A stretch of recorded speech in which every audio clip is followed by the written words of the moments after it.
You're listening to Dramas Over Flowers with Saya, Anisa, and Porama.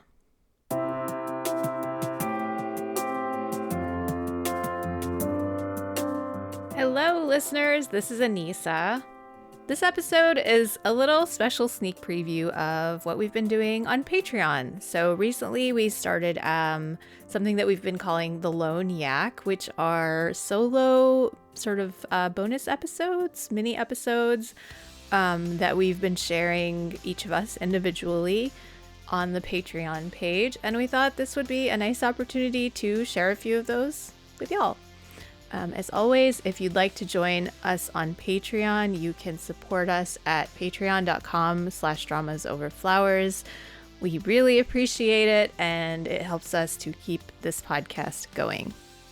In these three lone yaks, you will hear Saya ponder on the experience of changing one's name and evolving as a person while being in the public eye. You will hear Porama talk about indefensible fandom defenses, as she puts it so succinctly. And you'll hear a little midpoint review of Crash Course in Romance from me. Enjoy!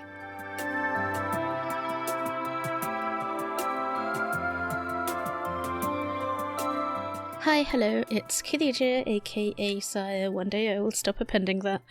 But I guess that's the topic today, of this. It's a lone yak now. You've heard of the long yak, you've heard of the spoiled yak. This is the lone yak. The one where you sit here talking at the wall, imagining that somebody's listening to you. Yes, don't mind me, I'm just a little loopy from being alone too much, but also not enough? Is that a thing? I don't know, you tell me.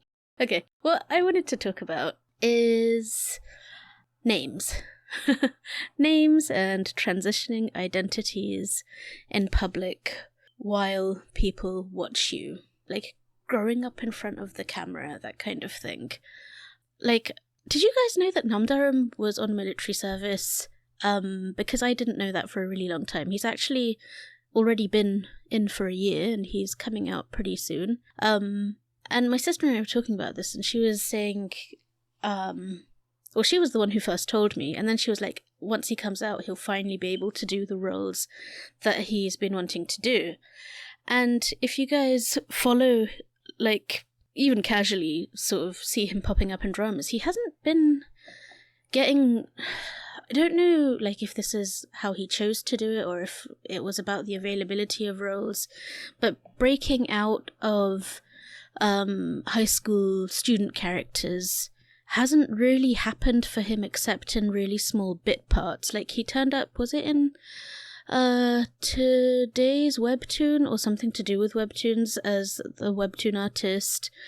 And, like, he's great in whatever he does. He's great even when he's unconscious in a coma for most of the drama. If you've watched it, you know what I'm talking about. The drama that I had been telling Porama to watch for years, and then she finally did, and she was like, "Why didn't you tell me?" I did tell you, wench. Anyway, so that drama is Beautiful World, just in case anyone else wants to come for me and say, "Why didn't you tell me?" I've told you. Watch it. So yeah, I mean, like, it's not just names, right? Or, like, names are a big part of it. Like, for Namdaram, it's changing the way people see you or asking to be, and not just him, but, like, for example, any child actor transitioning into adult roles. Like, the person I can think of who has done it really quite seamlessly, I think, is probably Yojingu. And maybe his voice helps, I don't know. Like, it gives him the air of being much older than he is, because he's had adult roles before I felt he was old enough to carry them. But, like, you know, his basement voice gives a kind of automatic gravitas to him that maybe is less easy for other sweeter voiced actors.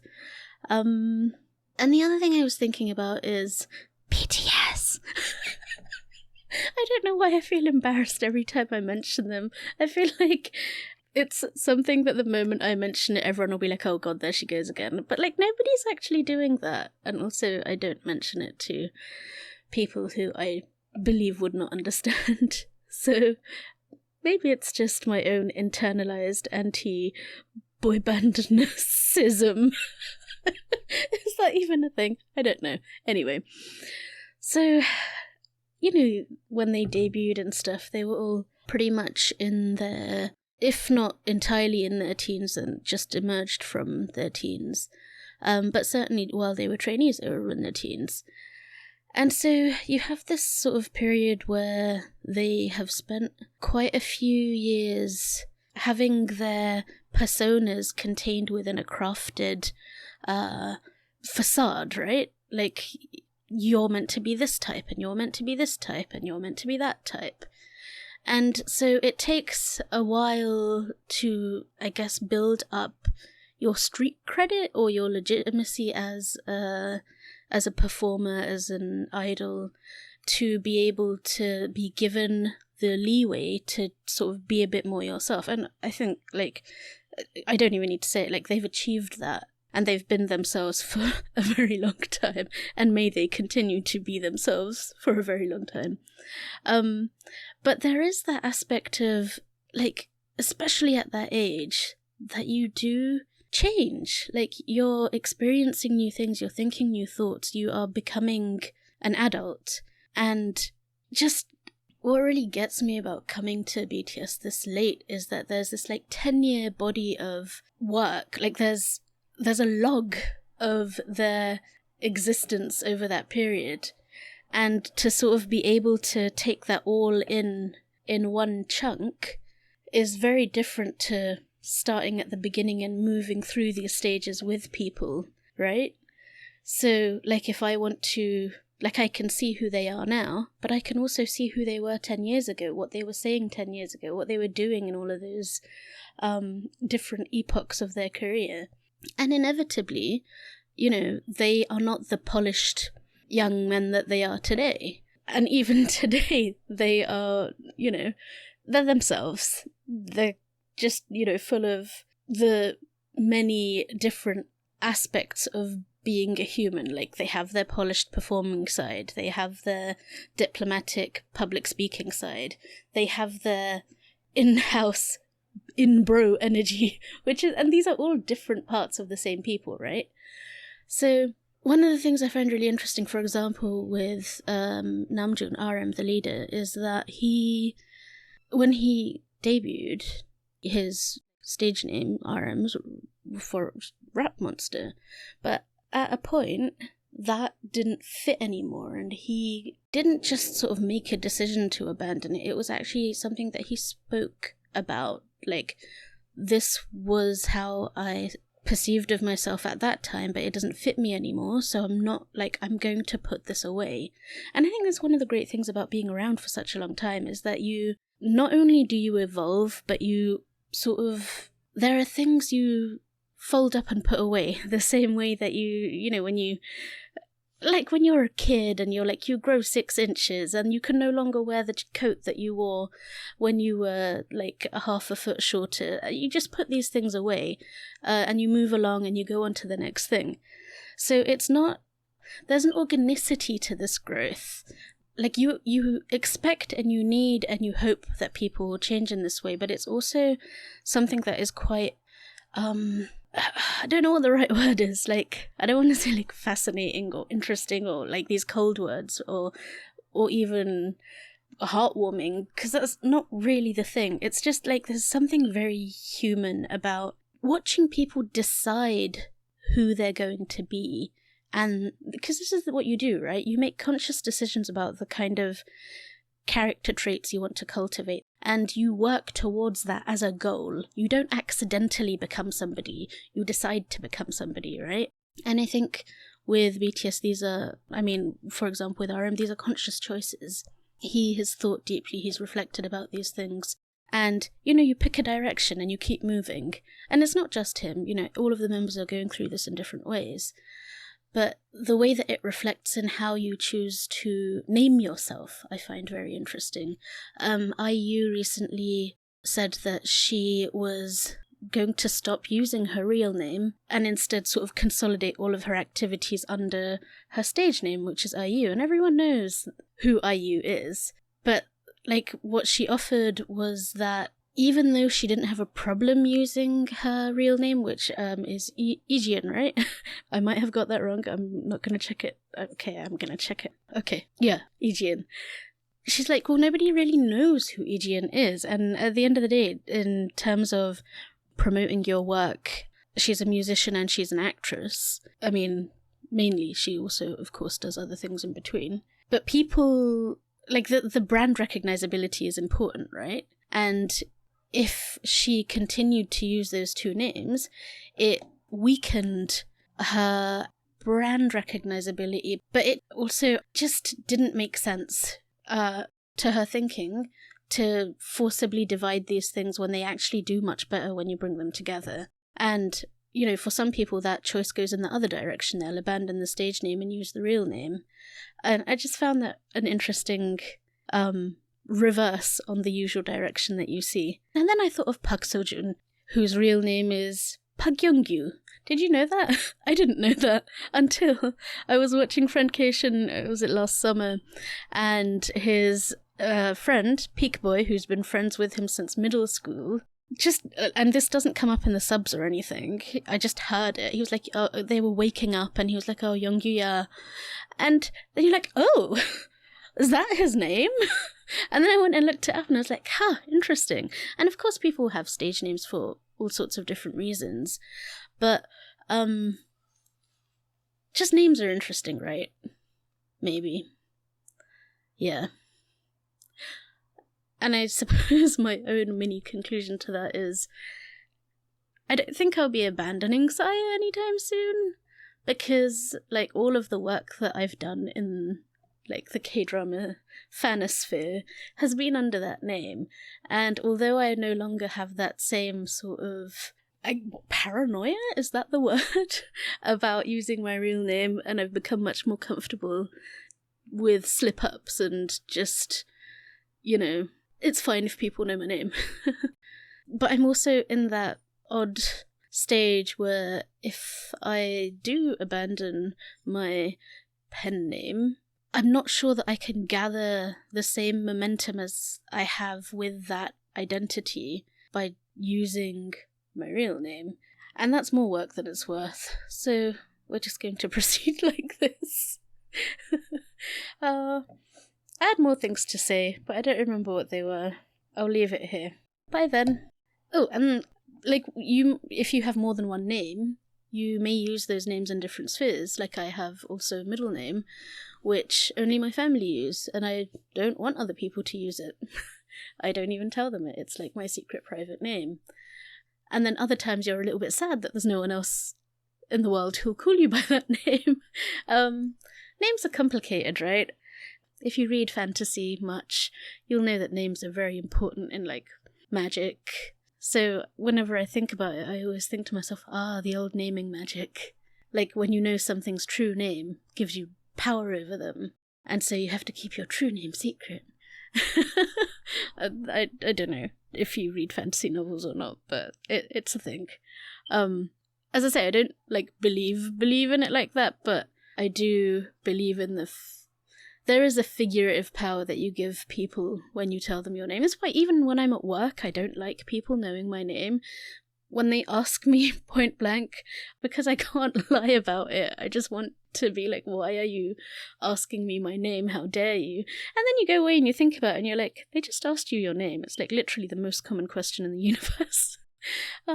Yeah, so that's probably me and my own strange relationship with names. I'm curious if you guys have any thoughts about this.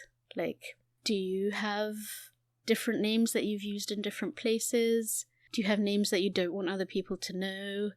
Do you use names to represent certain identities? Oh, another example that I was thinking of was fantasy author Robin Hobb, who I think Robin Hobb isn't even her real name, even though that's her most famous pen name. But she also has another pen name, Megan Lindholm, under which she writes a very different genre. Like, that's more sci-fi, and Robin Hobb is more fantasy, but neither of those names are actually her real names, which I always found a little bit amusing. But cool. Like, if you can do it, why not?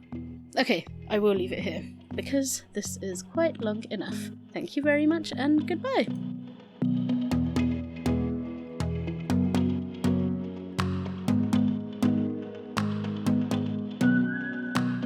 Hello, I'm back.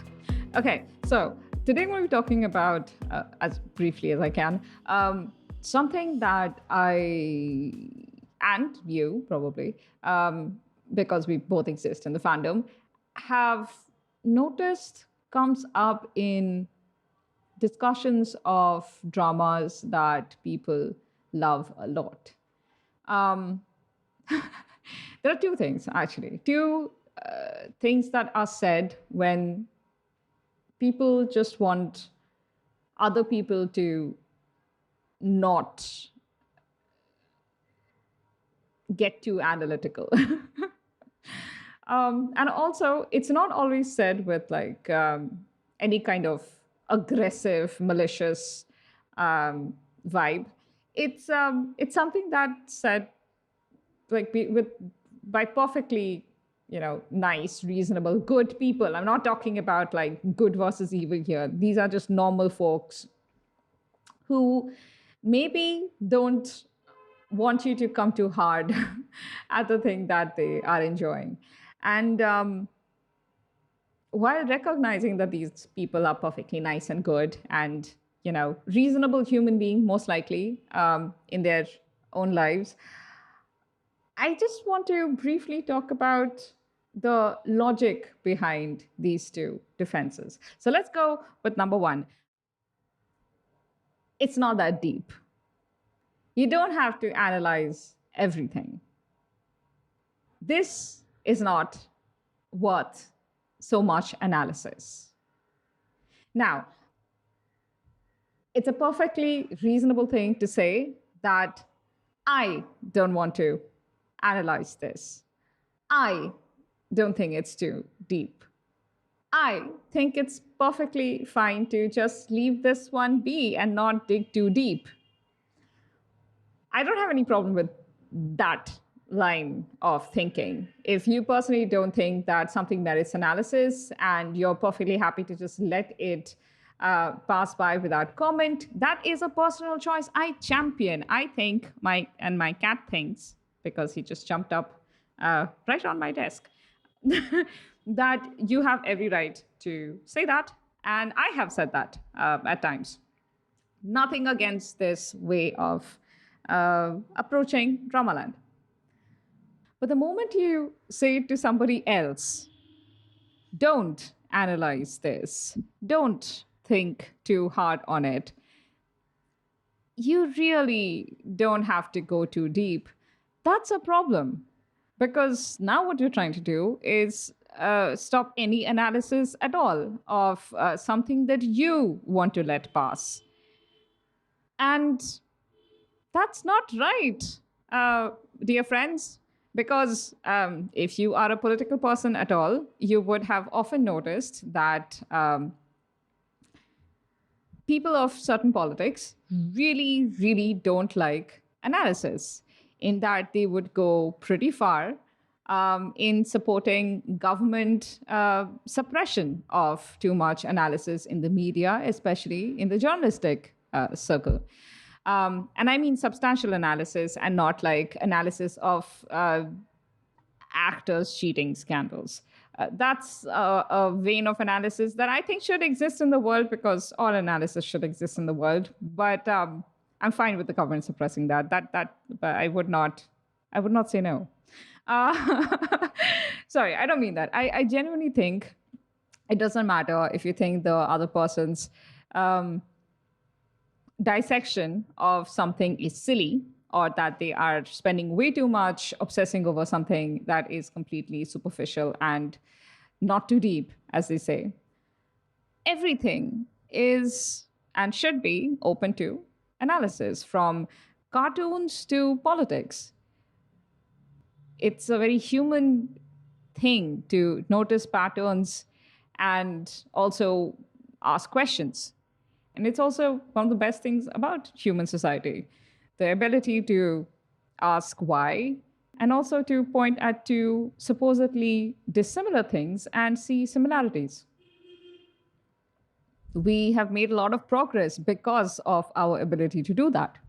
So yeah, let's not tell people ever to not analyze something. Let's not tell them that it's not that deep. Let's not tell them to uh, you know, stop. Let's not do that. Cool if I don't do it. I don't analyze a lot of things, but not cool to tell other people not to do it. Okay, the other fandom defense is if you don't like it, go watch something else. Why? Why should you have to go watch something else? You want the media that you're watching right now to be better. That's not a bad thing. When I hear a defense like this, I also look at the larger world and hear maybe leave the country if you don't like the politics of this country. I hear phrases like this often in my own country, where concerned citizens are told by other citizens to just leave the country if they don't like the politics. And I'm not saying it's exactly the same thing, but I'm saying it comes from the same place. Fandoms work very similarly, whether the thing you're a huge devoted fan of is Dramaland or your country's government.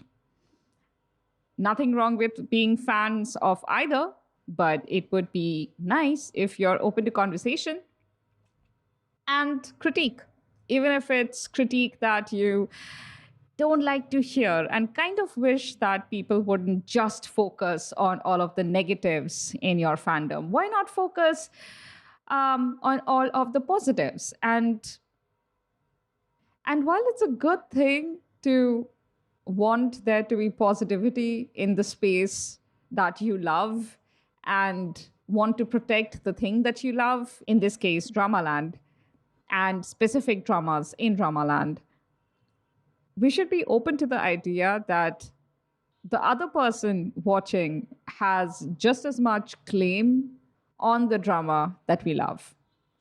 And so if they are watching it and they are seeing things that is bothering them, they have the right to speak up. And we don't have the right to stop them. We don't have the right to say, go away if you don't like this thing. You are only allowed to watch this thing if you like it. I mean, think about it. You would never say that to anyone. You're only allowed to watch this if you like it. That's the direct flip of go away if you don't like it. First of all, I would never know if I like it or not if I don't watch it. And are you telling me that I should just abandon watching something the moment I get a hint of something I don't like? My dear, sincere friend, I don't think you realize how much that would harm Dramaland. If people stopped watching stuff the moment they didn't like something that came up on screen, nobody would get past episode 1 of anything. The way we get past these things is because we always hope that the story addresses a problem, or that whatever we didn't like just doesn't come up again in the story. That's how a majority of drama lovers, domestically or internationally, watch substantial portions of these stories. You may be harming the thing that you love when you ask people to just stop watching if you don't like something. And again, I understand the desire to protect the space where you find your happiness, but it's maybe also our responsibility to allow other people their space to express themselves, because they want Dramaland to improve. Every time we critique a storyline is us expressing the hope that next time, Dramaland does better. And it's probably because of the critique that we have voiced that Dramaland has changed as much as it has from, think of the early 2000s, even the early 2010s to now. If you have watched dramas for any amount of time, you have seen how substantially tropes have changed. And if you guys have existed in early drama beans, then you have noticed how a lot of the dramas that were defended very passionately at that time and people were told to go away if they didn't like something, have tropes that were critiqued back then that would just not be used these days. There were a lot of coercion tropes back then. Forceful kisses, forcefully pinning a woman against a bed, against a wall. Just a lot of dominance tropes that a lot of the fandom really enjoyed. And again, I'm not critiquing enjoyment, but the moment they turned and told other people to not voice their objections to those scenes, they crossed a line. But thankfully, Dramaland heard the critique, and over time, things have improved. So, yeah, today was my day to stand on the soapbox. I really wanted to get my thoughts out there, and that's it. This is, again, longer than voice note diaries usually are, but Saya last week set a precedent where we are doing longer voice note diaries now if the muse strikes us. And so therefore, Saya and Anisa, you can't complain. Precedence has been set, and it's not my fault. I wasn't the one who set it. Okay, bye guys!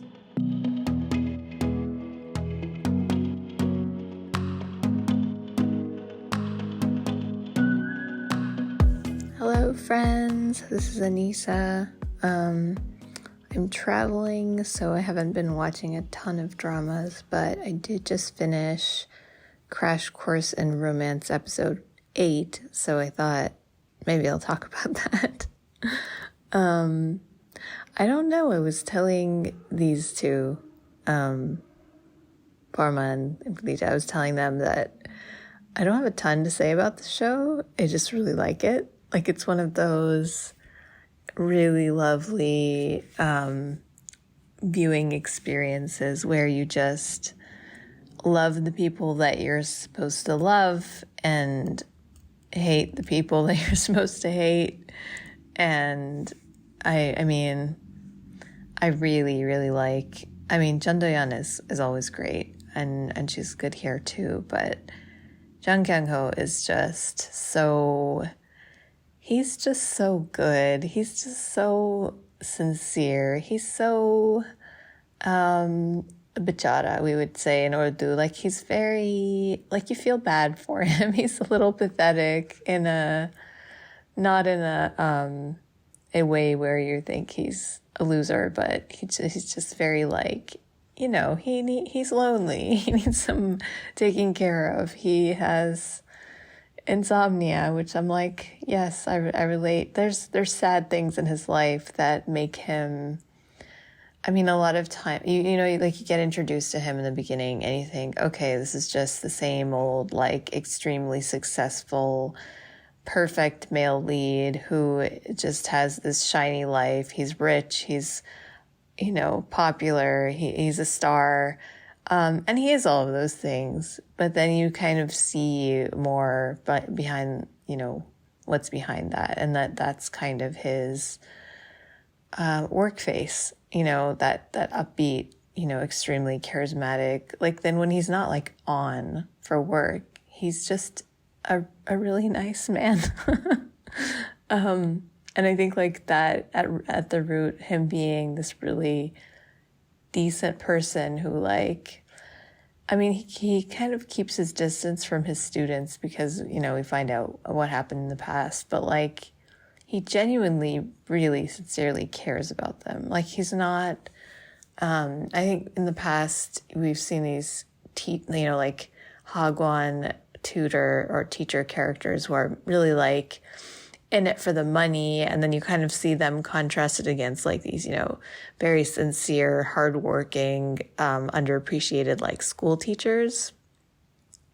But they're doing something interesting here where, like, the school teachers are there, and there's definitely, like, a dynamic of, like, the school teachers versus the Hagwon, because, like, structurally that's just, you know, there's certainly an interplay between, you know, the school itself and then the Hagwons, the academies, and, like, who can attend those and how much labor it takes, you know, from the parents to actually get their kids in. I mean, that's all very interesting, and it says a lot about, like, class and, you know,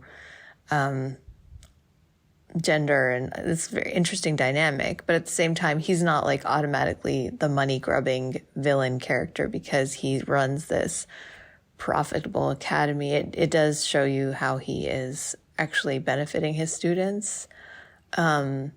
I don't know anything about math, but I have it on good authority that the math is actually real math. So, I mean, it would have to be in a country where the test's so important, they would definitely have to use real math.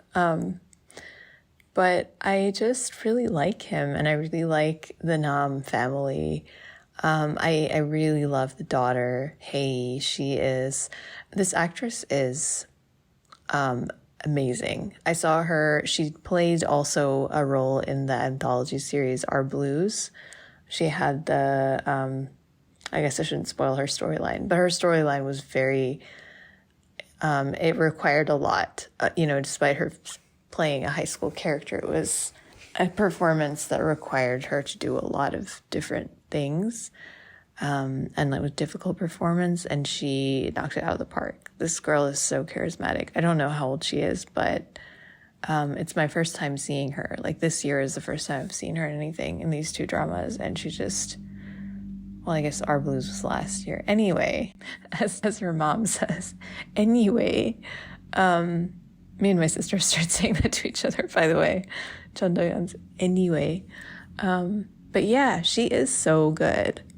And I really love her dynamic with her mom, and just their little family. I was a little bit like, I didn't know what to think of the autistic character at first, because I was like, okay, we have this, you know, autistic younger brother who's almost becoming a trope character at this point with, you know, and the way they treat him is kind of, I was conflicted, because on one hand she's kind of short with him sometimes, and she, like, smacks him a little harder than seems necessary in you know, that, like, sort of tough love mom kind of way.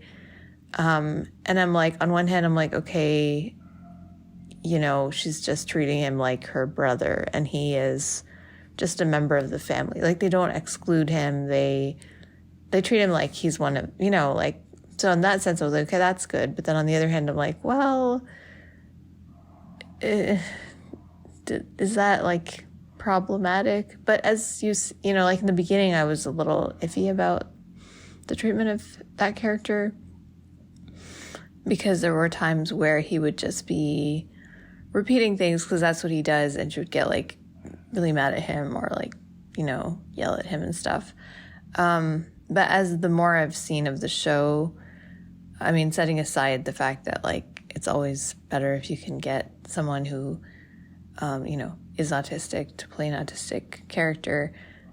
Although, of course, I don't know whether the actor himself, I've only seen him in other roles, but I don't know if he's neuroatypical or not. But I do really like how they kind of show how, you know, the family takes an interest in what he's interested in, and they're very, like, patient with some of the things that he does that are, like, you know, not typical or others might find difficult to deal with. So on the whole, I think it's treated with love, but I don't know. I just thought I would bring that up because there were some moments where it made me feel uncomfortable. I do really like his developing relationship with Cheol. Like, he calls Cheol Hyung. Very cute. There's, like, this, okay, now I'm just going to talk spoilers because I just finished episode 8. Why am I talking about it like a book? I just finished episode 8, and there's that scene where like he leaves the recital and goes, because he hears Hang-sun get hurt over the phone when he's answering a question for Hae. So he leaves the piano recital with like the hot pianist from the wealthy family, and he runs over to their house, and he joins their chicken night and watches the tiger documentary. And there's this one moment where he folds back the sleeve of, I can't remember the younger brother's name, but the younger brother's sleeve so it doesn't get dirty. And it's just such a sweet moment. And it's like, it's so like, he doesn't make a big deal out of it. He just like quietly like folds his sleeve back, and then he starts eating. I think that's what I like so much about Chiel, is that he is very good, but he's very low key about it. And he doesn't make a big deal about, because a lot of times, we get these male lead characters who are extremely wealthy, and they have a lot of a high social position and a lot of power in whatever, company they're leading or whatever job. I mean, they're in a position of authority usually.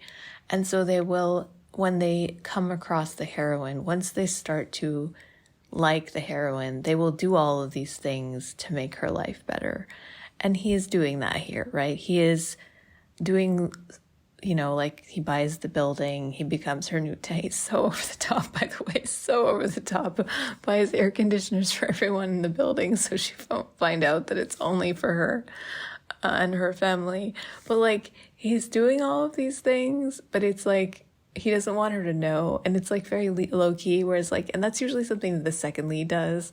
Usually the male lead, if he's very rich and powerful, will like do it openly, will want to be praised for it, will act like it's a big deal, even though he's so rich that none of this really means anything to him, right? And he's only doing it because he likes her. So I liked that. I like that about him. He's not ostentatious about his kind acts towards other people. He just does it, and he's like embarrassed if someone points it out. And I really love that. Yeah, I think, what else can I say except that the Hagwon moms are terrifying and I hate them. And it's ridiculous to me that like that this woman has hired a private investigator to follow around this teacher.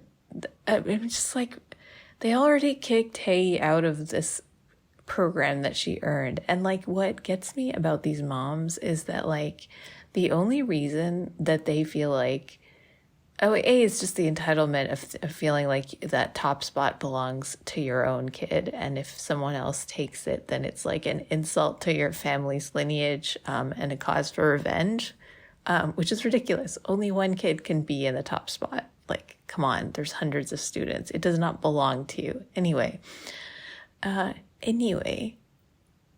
thing that really gets my goat is that if Hae was rich, and she came from like a quote unquote normal family with like a mom and a dad from a well-off upper middle class background, they would not have any problem with her being in that class. But because she's, the daughter of a side dish store owner, and like her dad is not in the picture, I guess, it's like bothers them. Because they see that her and her mom as like beneath them. And so how dare she like have the gall to be in the same class? Like, it's just so classist. Anyway, so those are my thoughts so far on Crash Course in Romance. I do think it's interesting that because like we're at the end of episode 8 is like Sua's mom she's showed up in front of the store, and she's like about to confront them, I'm assuming, about the fact that I don't know what she thinks is going on, but they're meeting without her permission. Apparently she needs to approve of everything this man does, this man who has nothing to do with her except the fact that he teaches her daughter. Anyway, this is happening at the end of episode 8 of a 16-episode drama. Usually at the end of the episode 8 we get either a kiss or a confession. But here, because he is not, as far as he's concerned, she's a married woman, which please, best friend, what are you doing? Her best friend annoys me. Anyway, and her fashion sense is terrible. I love the actress, but the fashion sense, no. But anyway, since her friend has started this rumor that her husband is in the Philippines, he thinks that she's married. So he can't confess to her and still be the hero in this situation, which creates some nice angsty moments, like, her love being rejected, love that she does not actually consciously, acknowledge. But anyway, she's interested in him. But like that whole scene where she brings the food and her food gets pushed aside in favor of this the fancy tarts from the Fancy Tart. No, she's not a fancy tart. She's a very respectable pianist, lovely lady. But anyway, she brought fancy egg tarts. And so that was like a nice little symbolism. We love those kind of moments. A lot is said, nothing is said, but so much is said. But it's interesting to me that at this halfway point, it's this secret that they've been keeping that is going to be exposed rather than the secret of their feelings being shared with each other. And I think, but it's very much in keeping with how low key the romance is in this. There's no real conflict here. They've liked each other.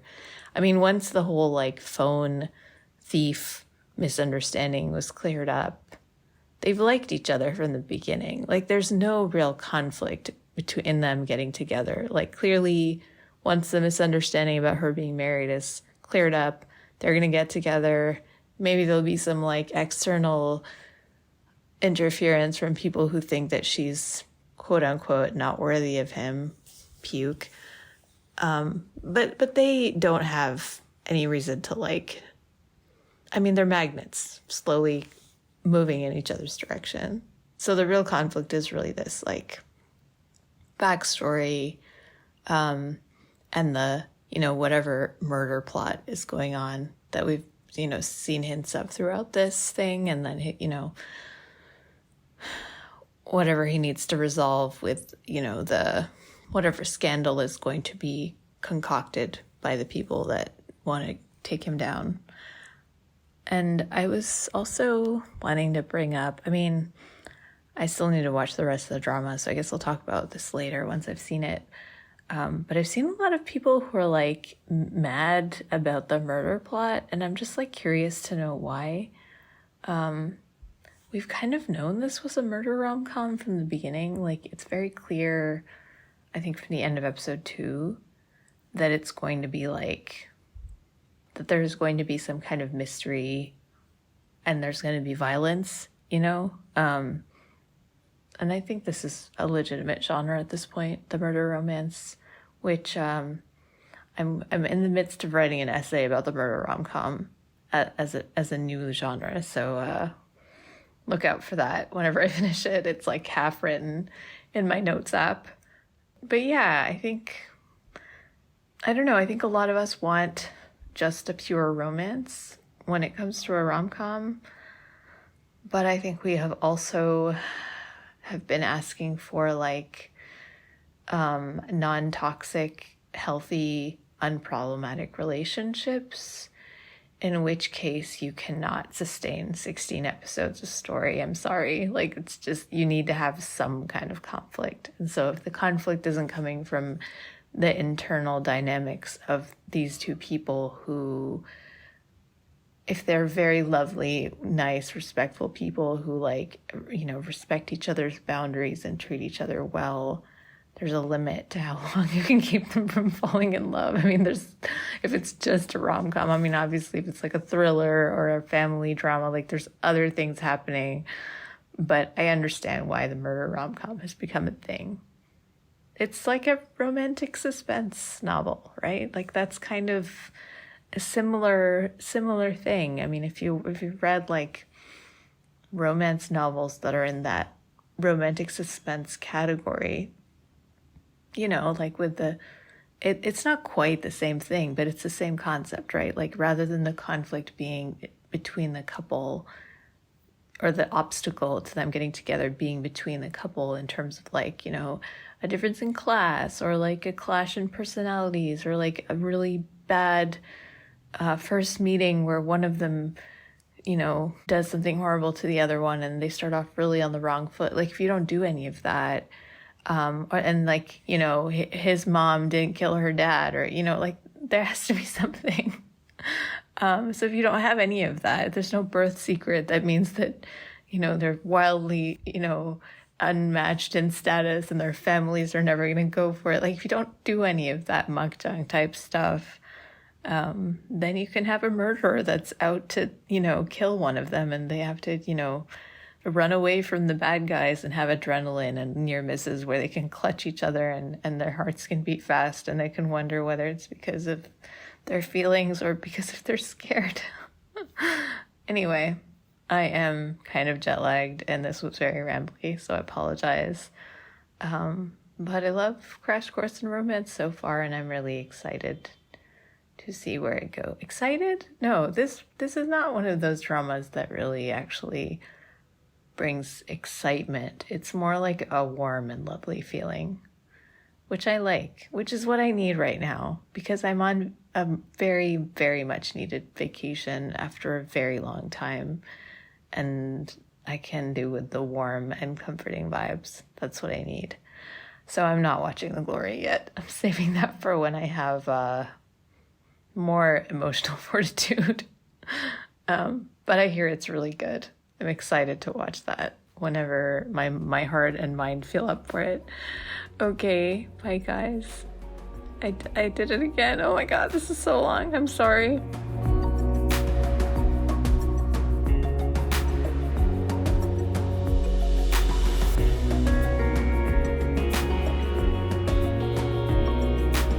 And that's all. Thank you for listening. As always, you can find us on Twitter at DramasOverFlow. You can find us on Instagram at DramasOverFlowers_. You can find our website at dramasoverflowers.net. And you can subscribe to our newsletter. Just click the link in the description. And Dramas Over Flowers is part of the Frolic Podcast Network. Find more podcasts you'll love at frolic.media/podcasts. Bye!